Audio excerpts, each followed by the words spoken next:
ایک جین فیملی سے بلونگ کرتے ہیں. میں اگروال فیملی سے تھی. میرا پرانا نام مانسی اگروال تھا, اور میرے ہسبینڈ نے جب اسلام قبول کیا تو میرے لیے میری لائف کا بہت ایک شاکنگ انسیڈنٹ تھا. میں نے فرسٹ ٹائم کسی کو پہلی بار دیکھے, میں نے کسی کو نماز پڑھتے ہوئے دیکھا. میں نے اچانک یہ اکثر کر کے ایک پرٹیکولر ٹائم ہوتا تھا اور یہ گھر سے کہیں چلے جاتے تھے, اور میں ان سے پوچھتی تھی کہ آپ کہاں جاتے ہیں, تو یہ ریپلائی کرتے تھے this is none of your business, you have to do your job. تو میں بھی خاموش ہو جاتی تھی. باقی میرے فادر ان لا سے اکثر ان کی ڈیبیٹ اور سب کچھ ہوا کرتا تھا, بٹ مجھے نہیں سمجھ میں آتا تھا کہ یہ ڈیبیٹ کیا ہے, یہ لوگ کس بات پہ اتنا زیادہ, مطلب ان کا ڈیبیٹ اتنا ایگریسو موومنٹس پہ کیسے آ جاتا ہے. تو باقی پھر ایک دھیرے دھیرے جب مجھے یہ اسلام کے پہلے تو یہ لوگ نہیں بتائے, بٹ فرسٹ ٹائم جب میں نے ان کا فجر کی نماز تھی اور اچانک میری نیند کھلی اور میں نے ان کو نماز پڑھتے ہوئے دیکھا. میں نے ان سے پوچھا کہ آپ کیا نماز پڑھ رہے ہیں, کیونکہ صرف ٹیلی ویژن پہ دیکھا تھا کہ ہاں ایسے جو کرتے ہیں وہ نماز کے ایکشنز ہیں. میں نے ان سے پوچھا کہ آپ نماز پڑھ رہے ہیں, انہوں نے کہا کہ ہاں میں نماز پڑھ رہا ہوں. میں نے بالکل دیر نہیں کی میرے فادر ان لا کو بتانے میں. میں روم سے باہر نکل کے اور میں نے سب سے پہلے ان کو بتایا کہ پاپا جی آج ان کو میں نے نماز پڑھتے ہوئے دیکھا.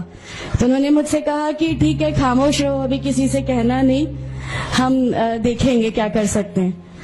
اب وہ جو میری لائف کا مومنٹ تھا, وہاں سے میرے کو ایسا لگا کہ یہ کیا ہوا, مطلب یہ کیا کر رہے ہیں, ایسا کیوں کر رہے ہیں, یہ کہیں یہ کسی ایسے ویکتی سے تو نہیں مل گئے جو ان کو ٹیررزم کی طرف لے جا رہا ہے, اور یہ ایسی چیزوں میں تو نہیں انوالو ہو جائیں گے. ایک بہت بڑا ڈر جو میرے اندر تھا وہ, اور on that time I was pregnant, تو میرے کو ایک بہت کھلبلی سی لگی رہتی تھی کہ یہ کیا چل رہا ہے, یہ کیا چل رہا ہے. پھر دھیرے دھیرے کر کے جب میں ان کی بکس وغیرہ جو المیرا میں رکھی رہتی تھیں وہ میں پڑھنے لگی اور ڈھونڈنے لگی. یہ چھپا کے رکھا کرتے تھے, اور مجھے جب بھی کوئی بک ملتی تھی تو پھر میں اس کو پڑھنے لگی. تو مجھے اس میں ایسا کچھ لگتا ضرور تھا کہ پتہ نہیں کچھ ہے, کوئی ڈفرینٹ چیز ہے, کیونکہ میں نے دیکھا کہ ان کے اخلاق, ان کی سب چیزیں بالکل چینج ہو گئی. جو یہ پہلے تھے اس سے یہ بالکل الگ ہو گئے. تو مجھے ایسا پرسنلی لگتا تھا کہ اس پلیٹ فارم نے ان کو ایسا کیا دیا جو میرے ہسبینڈ کو بالکل چینج کر کے رکھ دیا.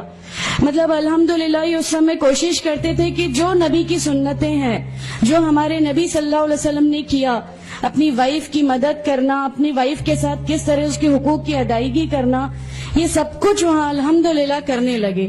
اور مجھے جو ان کا یہ ڈراسٹیکل چینج تھا, جو ان کو اس پلیٹ فارم پہ آئے ہوئے 6 months یا 1 year ہوا ہوگا, وہ دیکھ کے میرے لیے ایک بہت بڑا میننگ, ایک سرپرائز تھا کہ یہ کیا ہوا. پھر اس کے بعد مجھے لگا کہ نہیں, میں بھی اب اس کو جانتی ہوں, میں بھی اب پڑھوں گی. اور پھر میں اپنے فادر ان لا اور ان کی ڈیبیٹ سننے لگی. تو جینزم میں گاڈ کانسیپٹ ہے ہی نہیں. ہر وہ ویکتی جو بہت زیادہ علم حاصل کر لیتا ہے, بہت زیادہ نالج حاصل کر لیتا ہے, تو وہ ایک لمٹ پر آ کر نعوذ باللہ گاڈ کا وہ مقام حاصل کر لیتا ہے, اور لوگ اسی کی پھر پوجا کرنے لگتے ہیں, اسی کی ورکشپ کرنے لگتے ہیں. تو میرے دماغ میں اگروال فیملی سے تھی, تو میرے دماغ میں تھا کہ نہیں, ہمارے جو بھگوان ہیں وہ 3-4 ہاتھ والے ہیں, ان کا کیا ایک ہی گاڈ ہے جس کو جا کے آپ کو پوجنا ہے. تو نہیں, میں ان سے تو کچھ نہیں مانگوں گی, 3-4 ہاتھ والے بھگوان ہی ہوتے ہیں, یہ نہیں کچھ وہ ایسا رکھتے. تو وہاں سے ایک تھوڑا سا ڈسٹریکشن میرے کو گاڈ کانسیپٹ کا آیا, اور ایشور ہے جو اس دنیا کو چلا رہا ہے, یہ ہمیشہ میرے ذہن میں رہتا تھا. تو مجھے میرے فادر ان لا کہیں نہ کہیں اس پلیٹ فارم پہ آ کے غلط لگنے لگے کہ نہیں, یہ جو کہہ رہے ہیں وہ صحیح ہے, اور ان کی جو ڈیبیٹ ہے اس کا اینڈ جو ہے وہ یہ صحیح ہے. پھر دھیرے دھیرے کر کے مجھے ان کی چیزوں پہ یقین آنے لگا الحمدللہ. پھر ہمارے ایک فیملی فرینڈ ہیں, ان کے یہاں یہ مجھے لے گئے. وہاں پر کسی نے مجھ سے کہا کہ میں بہت بزرگ ہو چکا ہوں, کلیم صدیقی صاحب ہے, مجھے ان کا نام دھیان نہیں ہے اچھے سے, بٹ انہوں نے مجھ سے کہا بیٹا میں بہت بزرگ ہو چکا ہوں, میں چاہتا ہوں تم کلمہ پڑھ لو, میری زندگی رہے نہ رہے, میں آپ سے ملوں نہ ملوں, تو آپ کلمہ پڑھ لو. تو الحمدللہ میں نے کلمہ پڑھ لیا. کلمہ پڑھنے کے بعد بھی جب ہم گھر لوٹ رہے تھے تو میں نے ان سے کہا کہ میں نے صرف ابھی کلمہ پڑھا, ابھی آپ یہ مت سمجھیے گا کہ میرے کو سب سمجھ میں آ گیا اور میں اس چیز کو مان لوں گی. انہوں نے کہا نہیں, تمہاری مرضی, کسی میں کوئی فورس نہیں ہے. تو الحمدللہ اللہ تعالیٰ کا احسان ہے, اس کلمے کی طاقت تھی. اور یہ ہمیشہ کہتے تھے تمہیں کوئی دعا مانگنی ہے تو تہجد میں مانگا کرو. تہجد کا جو ٹائم ہوتا ہے وہ بہت قیمتی ہوتا ہے اور اس میں اللہ تعالیٰ سب کی دعائیں قبول کرتا ہے. انہوں نے مجھے ایک دعا سکھائی تھی کہ تم ایک دعا مانگو کہ یا میرے رب, اگر میرا ہسبینڈ غلط راستے پر ہے تو اس کو صحیح راستے پہ لے آ, اور اگر میں غلط راستے پہ ہوں تو مجھے صحیح راستہ دکھا دے. الحمدللہ میں یہ دعا کنٹینیو مانگتی تھی. ایک بار میری نیند الحمدللہ تہجد میں کھلی اور بس میں نارمل جیسے ایک دھیان کرتے ہیں ویسا میں بیٹھ گئی اور اپنے آپ اچانک دل چاہا کہ بس سجدہ کروں. میری زندگی کا وہ پہلا سجدہ تھا اور اس بہت لمبا سجدہ تھا, اور اس سجدے میں نے میرے رب سے کیا کیا مانگ لیا مجھے بھی نہیں یاد ہے. اور اس سمے مجھے ایسا فیل ہو رہا تھا جیسے اللہ تعالیٰ خود مجھ سے بات کر رہا ہے, اللہ میرے سوالوں کا جواب خود دے رہا ہے. الحمدللہ بس اس کے بعد تو ایسا لگا کہ نہیں, اسلام حق ہے اور اسلام پہ ہی چلنا ہے. اس کے بعد پھر بہت ساری پریشانیاں لائف میں آئیں, سب کچھ آیا, بٹ الحمدللہ اللہ کا احسان ہے کہ اللہ تعالیٰ نے ہر پریشانی, ہر چیز کو ایسے لے لیا کہ ہم لوگوں کو کبھی احساس ہی نہیں ہونے دیا کہ یہ کوئی پریشانی تھی. ایسا لگا کہ اللہ کی پوری راہ میں ہم لوگوں کو ریوارڈ ہی ملنا ہے اس چیز کا, اور اللہ ہمیں اس کا ریوارڈ ہی دیتا چلا جائے گا.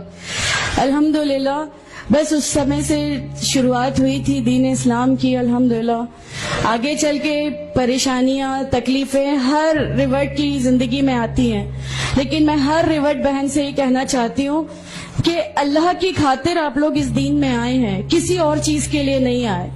تو اللہ کی خاطر ان پریشانیوں کو بھی جھیلیے, اللہ کی خاطر جھیلیے. اللہ تعالیٰ اگر آپ لوگوں سے, ماشاءاللہ میں جب گھر سے نکلی, جب ہمارے فادر ان لا نے ہمیں گھر سے نکالا, میرے بچے کی, چھوٹا بچہ تھا, چھوٹے والے کی صرف ایک دودھ کی بوتل تھی, اس کے علاوہ کچھ بھی نہیں تھا. میں جاب کرتی تھی, میں نے اپنے چھوٹے بیٹے کو ماں کے یہاں چھوڑ کے جایا کرتی تھی. میرے ممی پاپا بہت زیادہ ہم لوگوں سے ڈیٹیچ نہیں ہوئے تھے, ایک محبت تھی ان کو ہم سے. تو اس محبت کے کارن ان لوگوں نے کبھی ہمارا اس لیول تک اپوز نہیں کیا جو ان لاز کی طرف سے آیا. تو جب میں میرے مائکے گئی اور میں نے اپنے بچے کو لیا اور میں نے کہا کہ ماں ہم نے وہ گھر چھوڑ دیا, ہمیں اس گھر سے ان لوگ نکالے, ایسا کر کے ماں ہے, بہت روئی. تم لوگ کیوں ایسا کر رہے ہو, کیا کرو گے, کیسے رہو گے, دونوں چھوٹے بچے ہیں, کیا ہوگا. میں نے کہا کہ ماں آپ صرف ایک ماں ہو نا, وہ مجھے 70 ماؤں کے برابر محبت کرتا ہے. تو جو رب مجھے میری 70 ماؤں کے برابر محبت کرتا ہے, وہ کیسے اس دنیا میں مجھے رسوا کر سکتا ہے. صرف ایک چھوٹا سا یہ وشواس تھا. الحمدللہ اس وشواس کو رکھتے ہوئے ساری چیزیں, سب پریشانیاں ایسے اللہ تعالیٰ نے لے لی کہ اس کا میرے پاس کوئی کہنے کے لیے بھی شبد نہیں ہے. الحمدللہ.